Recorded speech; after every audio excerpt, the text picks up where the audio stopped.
Alors on va changer la police de caractère. Donc ça va être par la palette caractère, menu texte caractère. Alors une des premières choses qu'on va faire ici, c'est passer en optique.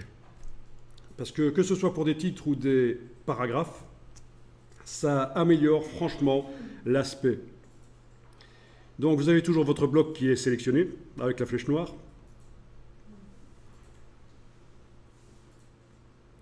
Ici, dans la palette de caractères, vous voyez qu'il est indiqué métrique. Vous allez choisir optique. Regardez ce qui se passe sur le texte. Il va bouger. Voilà, il a un peu bougé, de manière à ce que les espacements entre les lettres soient meilleurs, pour que ça vibre moins, pour que le gris typographique soit plus uni. On parle de gris typographique quand on visualise le bloc de loin et il ne faut pas que ça vibre, enfin de loin, 30-40 cm, une fois qu'on l'a imprimé sur le papier, parce qu'on ne juge pas du gris typographique sur l'écran en fait. Il faut imprimer ça sur du papier avec une imprimante qui imprime net, c'est-à-dire du laser noir et blanc, pas du jet d'encre. Puisqu'on veut simuler l'impression offset qui sera super net, on prend une imprimante qui sort super net. Une photocopieuse interfacée à l'ordinateur, c'est une imprimante laser noir et blanc. On fait bien attention qu'elle soit bien réglée pour ne pas faire du noir qui est créé par superposition de cyan, magenta, jaune, noir. Donc du noir riche. Non, on fait du noir pur, uniquement l'encre noire. Ça, ce sont des options à l'impression. Et donc voilà, déjà le gris typo va être amélioré par le fait qu'on a enclenché optique. Voilà, ici dans Google, j'ai tapé gris typographique et vous avez une explication. Le gris typographique est l'impression produite sur l'œil par la vision générale d'un texte, blablabla. Et vous avez plein d'explications et des images aussi avec des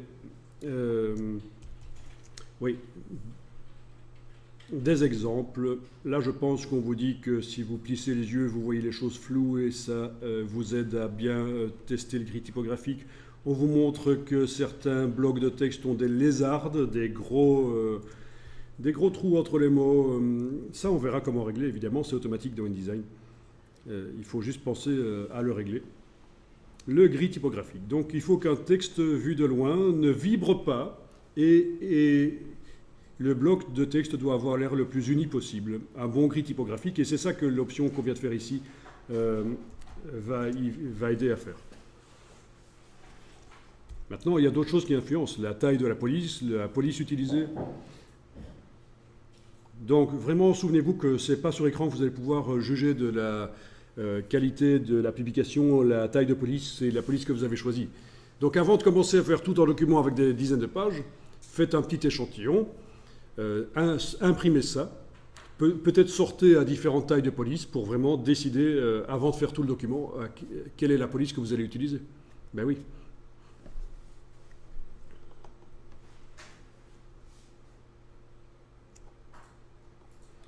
Bon, c'est vrai que les écrans actuels sont quand même moins flous que ceux qu'on avait avant, mais malgré tout, ça ne vaut pas une sortie sur papier. Donc sortez sur papier, imprimez. Alors, la police de caractère, je vais aller changer ça maintenant. Donc, vous avez évidemment la liste des polices qui est disponible ici. Vous avez la possibilité d'ajouter les polices par le Typekit, c'est-à-dire avec toute Creative Suite de Adobe, vous avez accès à des milliers de polices et vous pouvez en installer une centaine en même temps sur vos ordinateurs. Et elles peuvent être utilisées aussi sur des sites web, parce que maintenant, quand on fait des sites web, on utilise n'importe quoi comme police. Elles peuvent être téléchargées, enfin n'importe quoi, des polices quand même compatibles web, mais on a le choix maintenant entre des milliers de polices quand on fait des sites web, alors qu'avant on était limité quand même à 8 polices, je pense, quelque chose comme ça. Les polices WebSafe.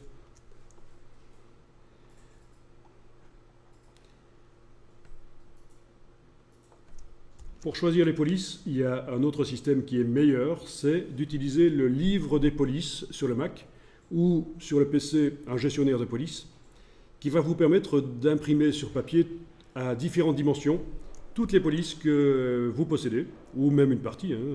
Et c'est là que sur papier que vous allez choisir quelle est la police que vous allez utiliser dans votre document. Voilà, là je suis dans le dossier des applications du Mac que je vous montre. C'est livré d'office, le gestionnaire de police livre des polices. Ceci dit, il y en a des commerciaux qui se vendent des gestionnaires de police. Alors je fais quand même quelques parenthèses, mais je suis désolé, parce que c'est quand même des informations essentielles. Ça fait partie du boulot dans InDesign, tout ça. Alors,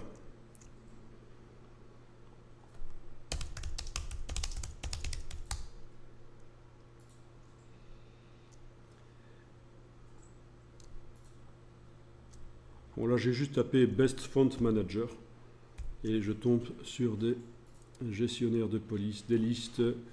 Voilà, Sweetcase est un des plus connus. Bon, il n'a pas toujours une bonne réputation parce que parfois il plante. Maintenant, il faut voir si les gens ne l'ont pas installé en version piratée parce que parfois on dit que ça plante, mais c'est parce qu'on utilise une version piratée.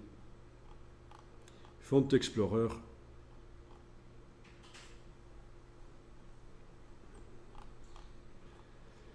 Ok. Celui-là, je ne connais pas bien.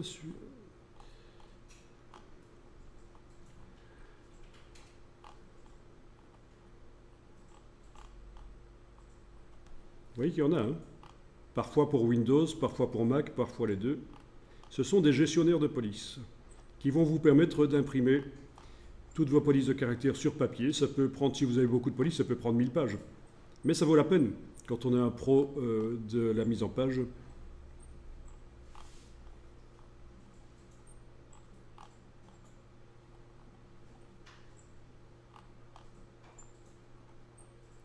Ok, donc les deux plus connus sont quand même Sweetcase et Font Explorer.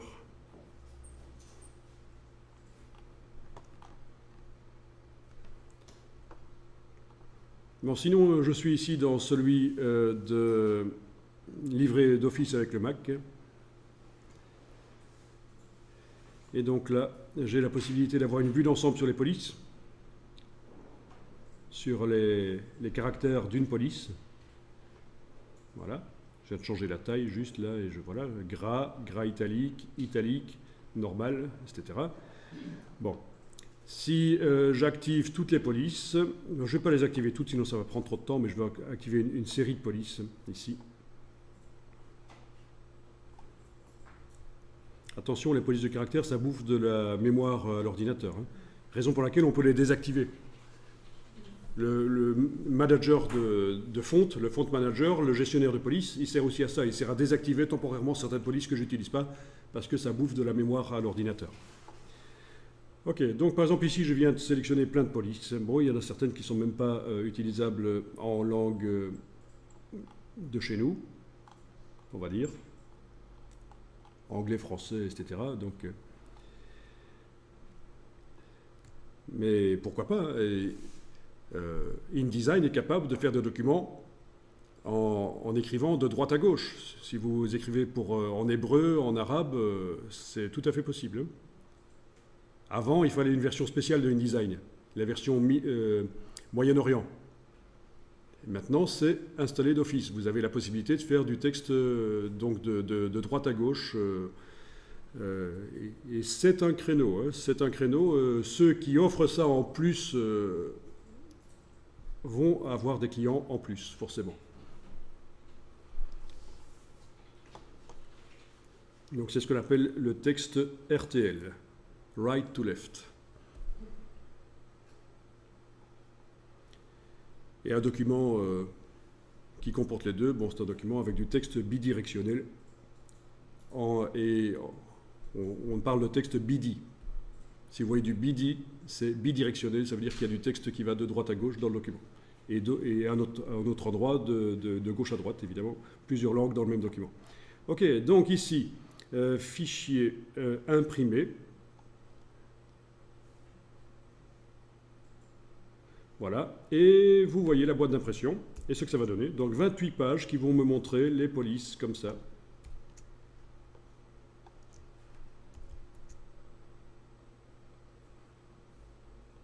Ok, mais j'ai aussi la possibilité de le faire sous forme de répertoire.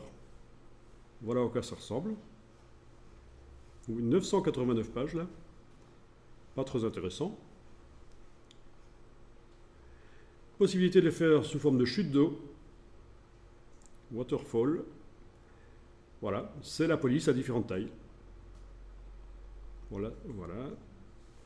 Intéressant. Donc vraiment, chez les pros de la publication, vous allez trouver des grosses fardes où ils ont imprimé leur police comme ça pour pouvoir les choisir sur papier.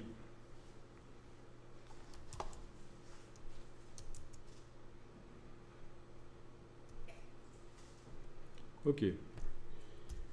Autre possibilité de choisir la police, vous cliquez dans le cartouche et vous faites jouer les flèches haut et bas pour les passer en revue, tout simplement. Autre possibilité encore, vous tapez le nom de la police, comme vous le connaissez. Adobe Garamond, par exemple. Adobe Garamond Pro Regular. Voilà, c'est du Garamond de chez Adobe. Oui, parce que vous avez le nom de la police, mais qui est sorti par différents éditeurs. Oui, si je tapais Garamond tout court, je tomberais peut-être sur une autre Garamond. Voilà, Garamond, ça c'est une autre police Garamond, qui n'est pas celle de Adobe.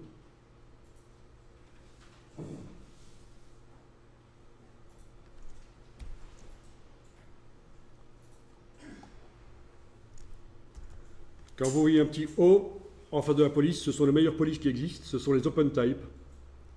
Elles ont plein de fonctionnalités, notamment en fonction de la dimension à laquelle vous utilisez la police, le dessin du caractère va changer pour augmenter la lisibilité.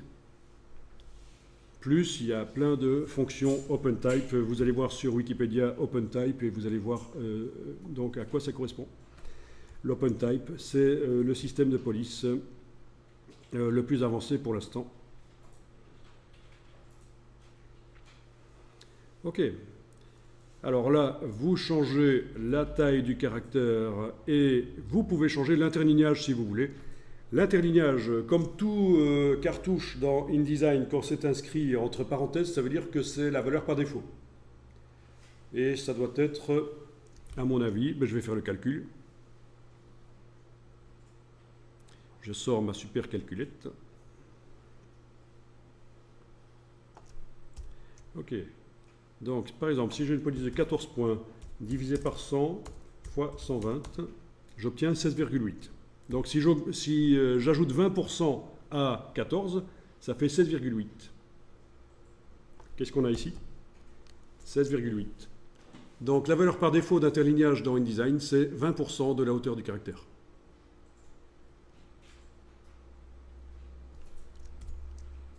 Vous pouvez vous en éloigner, ça peut donner quelque chose de classieux, de s'éloigner de ça, en augmentant par exemple l'espacement entre les lignes.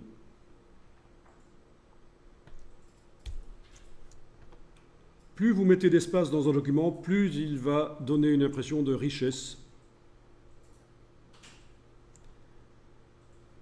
Plus vous serrez tous les uns sur les autres, les choses, les images, les textes, plus ça donne une impression de bas de gamme. Mais si je veux vendre des produits et que je dis que je suis les moins chers du marché, je vais expressément faire une publication où sur une page, je mets un maximum de produits, le texte est super serré, pour donner une impression de bas de gamme, pour dire, ouais, voilà, je vous informe que j'ai les produits les moins chers du marché, et en plus, regardez, je n'ai pas dépensé beaucoup d'argent pour imprimer, j'ai mis un maximum d'informations sur la page. Donc ça, c'est connu. Hein. On dit qu'en général, il vaut mieux mettre de l'espace, mettre du blanc dans les publications qu'on fait, mais si on veut donner l'impression bas de gamme, il vaut mieux faire l'inverse. Et je vais même vous dire que ça va plus loin que ça. Parfois, on fait en sorte que les images soient mal imprimées quand on veut donner l'impression bas de gamme. Ce sont des demandes qui existent dans le milieu de la publication. Faites-moi des images qui ont l'air d'être imprimées avec un système pas cher. Faites-moi des images qui ont l'air un peu pourries. Ben oui, c'est une stratégie marketing. Donc de toute façon, avant de faire un document, pour un certain secteur, il faut aller se renseigner sur quelles sont les aptitudes du secteur. Si je veux faire un document pour les médecins, je veux informer les médecins sur les médicaments. Je travaille pour une firme pharmaceutique, par exemple, ou pour une agence de pub qui travaille pour la firme. Je vais d'abord me renseigner, tiens, qu'est-ce que les médecins reçoivent d'habitude comme document? Et je vais essayer de faire quelque chose qui ressemble à ça, mais quand même différent, pour sortir du lot. Donc il faut quand même... Il y a des habitudes culturelles dans la publication, évidemment. Et d'un pays à l'autre, ça change en plus. Vous passez de France en Allemagne, vous n'avez pas la même manière de faire les documents. Vous n'avez même pas la même manière de traiter les photos.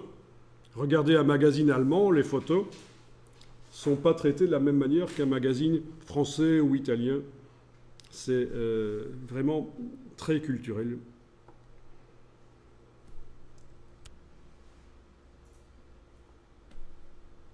Alors, je vous montre juste deux trucs sur le web. Un bouquin qui s'appelle White Space is not your enemy. Donc, l'espace blanc n'est pas votre ennemi. Et c'est un bouquin qui vous explique que quand vous faites des publications, il ne faut pas avoir peur de faire de l'espace blanc. Il faut jouer avec ça. Une belle publication, c'est parfois un équilibre entre le blanc et l'information. Enfin, quand on dit du blanc, ça peut aussi être un fond coloré, un fond noir, mais en fait, c'est un espace vide, quoi. White space, c'est espace vide, en fait. Hein. C'est dans ce sens-là que c'est entendu ici. Et donc, voyons un peu. Alors, on a un web super rapide, c'est toujours agréable. Voilà, on vous montre des exemples dans ce bouquin. Je possède personnellement ce bouquin, évidemment. Je ne l'ai pas apporté ici, mais vous avez donc des exemples. Voilà, bel exemple. Le texte ici, il aurait pu être plus grand. Ben non, on l'a fait petit. Beaucoup d'espace autour. Bon, ça regorge d'exemples, mais évidemment, le bouquin n'est pas en entier là sur le site qui le vend.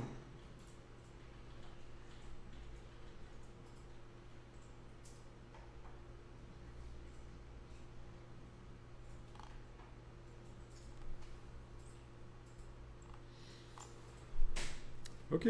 Alors, autre chose que je vous montre, que je vous ai peut-être déjà montré, mais un petit rappel est toujours bon, c'est pour le choix des polices. Si vous ne savez pas trop quoi choisir comme police, vous tapez quelque chose comme ça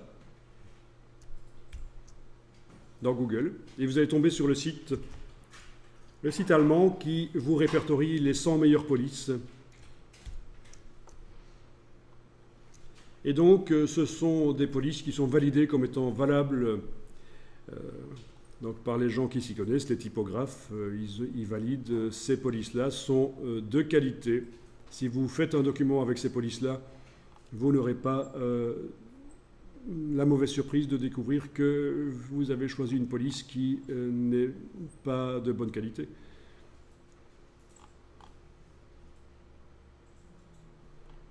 Bon, vous avez chaque fois l'historique de la police, l'inventeur, le typographe qui l'a créé.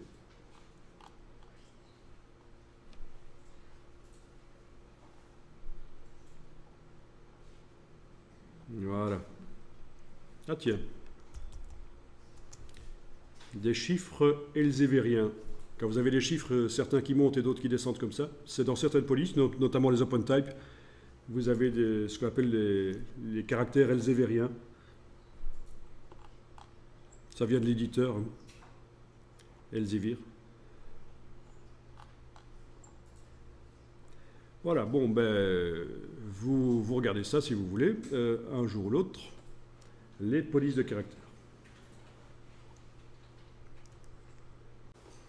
Alors personnellement, je ne suis pas un spécialiste des polices de caractère. Moi, je n'ai pas fait d'études en typographie. Petit à petit, j'apprends des nouvelles choses. La typographie, c'est vaste. C'est 5 ans d'études supérieures, plus des formations, se tenir au courant en allant dans des conférences, en suivant des formations complémentaires. Donc c'est quand même très très vaste la typographie.